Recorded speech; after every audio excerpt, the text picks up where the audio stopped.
Hello, everybody. This is Fernando for the latest Cryptids and Monsters video. All right, let's go ahead and let's continue the wonderful book, Strange Monsters and Great Searches by George Laycock. In this case, going into chapter 10. This will be a nice chance to go into a new chapter involving the Congo and apparently some strange and mysterious birds that are found there. So, without further ado, let's go ahead and let's feature this chapter here. I'll showcase it in its entirety, give my own thoughts and opinions on it as well. Let me know what you guys and gals think. That it seems like there's some good reception with these past couple of chapters. People posting some interesting comments. So as always, please place your comments below as well. So again, chapter 10 of this book. Let me go ahead and let's start it here. To Dr. James P. Chapin, nothing could have been more exciting than the discovery of a wild creature never before known to science. Over much of his adult life, Dr. Chapin had wandered through the dense jungles of the Congo. There was no man who knew the birds of the Belgian Congo better. He knew them so thoroughly that he was busy writing a two-volume set of books on the subject. Of these, the first book was already completed. The second was well underway. Then suddenly there came the hint that he might have missed a large living Congo bird and left it out of the first volume completely. This was unbelievable. The events that led up to the final chapter of this search have been recorded by Dr. Chapin himself. His search and discovery is one of the all time classics in the annals of scientific detective work. From the time he was a boy, Chapin was interested in birds. While other children were content to chase chickens, James was studying their feathers. He found that the feather of a bird is one of the truly amazing structures in the natural world. This awakened in his mind an interest that followed him throughout his life and into distant corners of the world. Eventually, he completed his scientific schooling and joined the staff of the American Museum of Natural History in New York City. His first big foreign adventure came in 1913. That year, he went into the heart of Africa as an assistant on a scientific expedition. And during those months in the Belgian Congo, young Dr. Chapman studied feathers of many strange birds he was seeing for the first time. Now, one day he took special notice of the headdress of a native from the Ituri forest. The man wore on his head a couple of feathers like none Dr. Chapman had ever seen before. And so Dr. Chapman brought them from the tribesmen. He bought them. When he returned to New York in 1915, he carried a bundle of feathers. Among the museum trays of birds, he identified these feathers, one after the other, by comparing them with those of known birds. He labeled them as he made his identifications. But two of the feathers in his bundle were like nothing else he could find among the thousands of birds in the museum. These were the large feathers the native hunter had worn on his head. Dr. Chapman was puzzled by this mystery. He could not find the answer. Years passed. Dr. Chapman continued his studies of the Congo birds. When he was not deep in the jungles, he added to his book. But unresolved riddles are not easily forgotten by the scientific mind. Then in 1936, Dr. Chapman left New York again. This time he sailed for Europe and the Congo Museum near Brussels, Belgium. He was no stranger around this museum either. At various times during the previous 15 years, he had studied the birds there, nearly all of them from Africa. Now, shortly after reaching the Congo Museum, Dr. Chapman was walking one day from his own laboratory to the office of the museum director. But he took a slightly different route to the director's office on this day that he had ever had before. As he later wrote in Natural History Museum, his route took him, by pure chance, through a corridor I had never before entered. It was here that my eyes fell on the two mounted pheasants standing on top of a cabinet. Dr. Chapman stood rooted to the spot. His mind raced back across 24 years to the day an African tribesman with true strange feathers in his hair stood before him. Those feathers had been reddish brown with black bars on them. The feathers, still unidentified, waited in a museum cabinet. Dr. Chapman believed they had come from some gallant carbonaceous or chicken-like bird. And so he recalled that at the time he thought they might be some bird of unknown to science, but he had dismissed that idea as preposterous. Of that moment, as he stood before the two mountain specimens, he later said, "Now I had stumbled on the bird from which it must have come." Dr. Chapman rushed onto the office of the director and questioned him about the two dusty mountain birds standing neglected on top of the hall cabinet. He had already inspected their labels and knew they were not correctly identified. They were not peacocks, as the tag said. Where, he wanted to know, had they come from? How had they reached the Congo Museum? The two peacocks had arrived at the museum as part of a collection of mounted birds from a Brussels business firm. For many years, they had stood on display in cases in the company office. The big question was where these mystery birds had been killed, and Dr. Chapman could only speculate on this. Then, about a month later, he was invited to dine with a gold mining engineer known to him from his days in the Congo a quarter of a century before. The engineer recalled from his experience in the Congo a dinner he had been served in 1930 in the heart of Africa. One of the natives had brought in the bird, which the engineer now described for Dr. Chapman. As he spoke of the bird's form and feathers, Dr. Chapman was thinking of the mounted and mislabeled peacocks in the museum. His excitement was growing. His host then drew a sketch of the Congo bird, and it was plainly a picture of the museum's unidentified birds. With this, all doubts were gone, and as Dr. Chapman wrote, we were dealing with a great discovery, a typical pheasant with some slight resemblance to the Asiatic peacocks. This was all the more amazing because there were no other known members of the true pheasant family in all of Africa.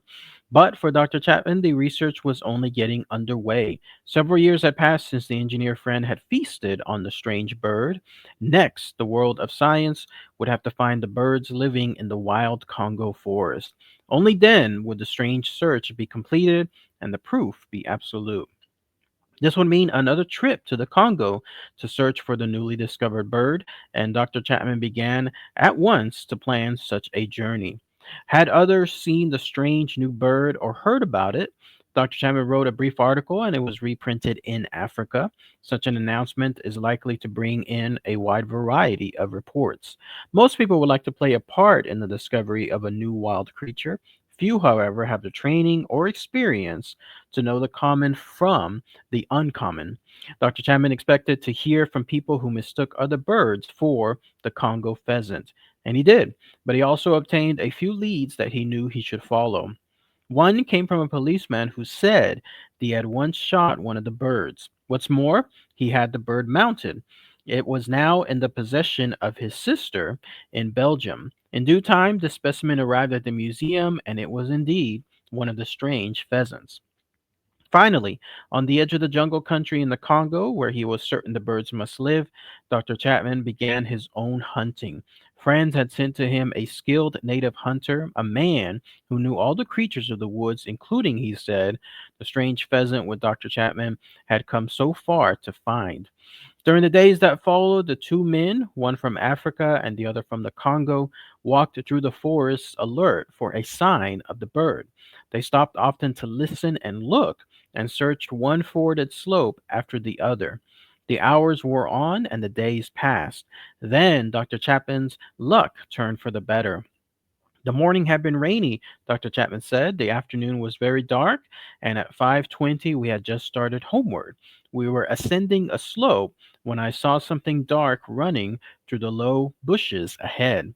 His companion was carrying a gun for just such an occasion, and he too glimpsed the dark form of the large bird. The man dashed off through the brush, and Dr. Chapman saw him lift his gun. There followed a sharp explosion, and the sound reverberated through the woodlands. When Dr. Chapin saw the bird again, it had escaped and hurled itself into the air. Now it pulled itself through the woods at top speed, and neither men ever saw it again. They soon saw a second bird, and this one too escaped. 2 days later, when they were hunting, two birds flushed again, and this time the hunter dashed forward, then slowed, and began looking into the trees overhead. Then he quickly raised his gun and fired twin blasts. Dr. Chapin heard the heavy body of the bird thump against the ground. The hunter ran and brought it back even before it was dead. For Dr. Chapin, the search that had started years earlier with two unknown feathers was now near its end. At last, he held in his hand full proof, not only that these birds still lived, but also where they dwelled. The bird carried to him that day was a young male. With one bird in possession, perhaps he could press forward, continue the hunt, and still add others to his collection. In those days, ornithologists commonly looked upon rare birds as something one collected for museum shelves. In later times, with so many species becoming rare and threatened, scientific observers are far more inclined to allow the rare birds to go on living. For another 5 days, Dr. Chapin stayed in the forest hunting the Congo peacock, but the only one he took was a single young male bird shot from its perch in the tree. How could a bird so large have gone undetected by science for so long? This was a question Dr. Chapman was often asked. The answer, he felt, must lie in the fact that the bird's range had by then shrunk to remnants of what it once had been. As far as he could determine, it was found only in the limited region of the Congo, where ornithologists had not then done much research. Since then, however, it has been located in numerous places across the Congo forests. The longer scientists studied the bird, the more clearly they realized that it was truly not as rare as Dr. Chapin's remarkable long search would indicate. It was not now considered either rare or endangered.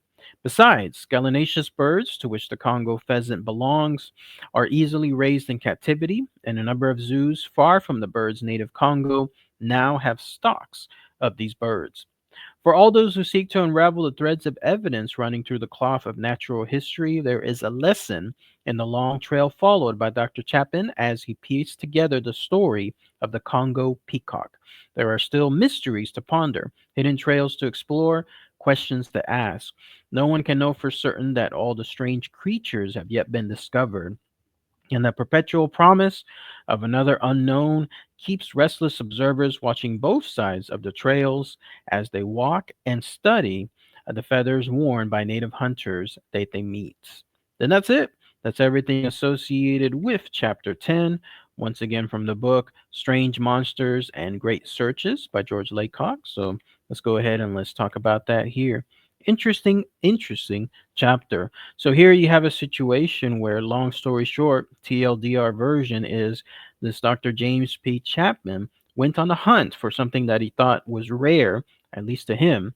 But as it turns out, it wasn't so rare afterward. Didn't really seem to have a name, too. For lack of a better term, it was the Congo peacock. So I guess that's the closest we have to a description for it. But it all started with him basically finding two feathers that stood out from a museum tray of feathers. And then these two feathers came from someone he had met there in the Congo, a native that had worn it as some kind of headdress. And that's where his curiosity peaked and it basically stayed there for who knows how long, years it seemed like.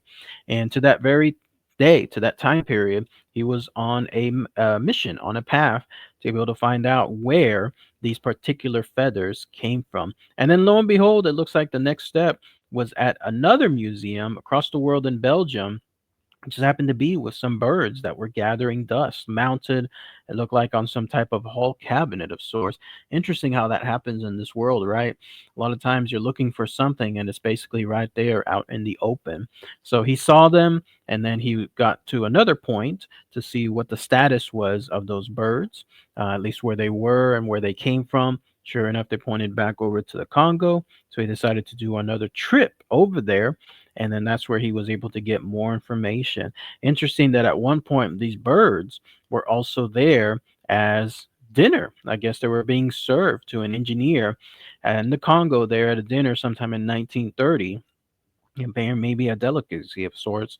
And then when that happened, that just led him further into the hunt. But lo and behold, he was able to finally find the birds with the use of another native there, a tracker of sorts. Interesting too that it looks like back in those days, as the chapter rightfully indicated, any such birds were considered parts of museums, and so they were shot, they were killed in order to be able to be placed in the museum, and how nowadays things are different. They would be basically continued as is living. That way, they could just be studied in their natural habitat or as natural as can be, to make sure that they still stay alive. But that's looks like that's what happened in this case. The previous thing happened where the bird was shot and then basically killed, but then he found his answer. Absolutely. He found his Congo peacock that had remained a mystery for him all this time. And it looks like that was it. That was the end of this chapter and the quest for Dr. Chapman. But if anybody has any more info, anything else I might have missed, please post it in the comments below. All right, everyone. Thanks again as always. Take care.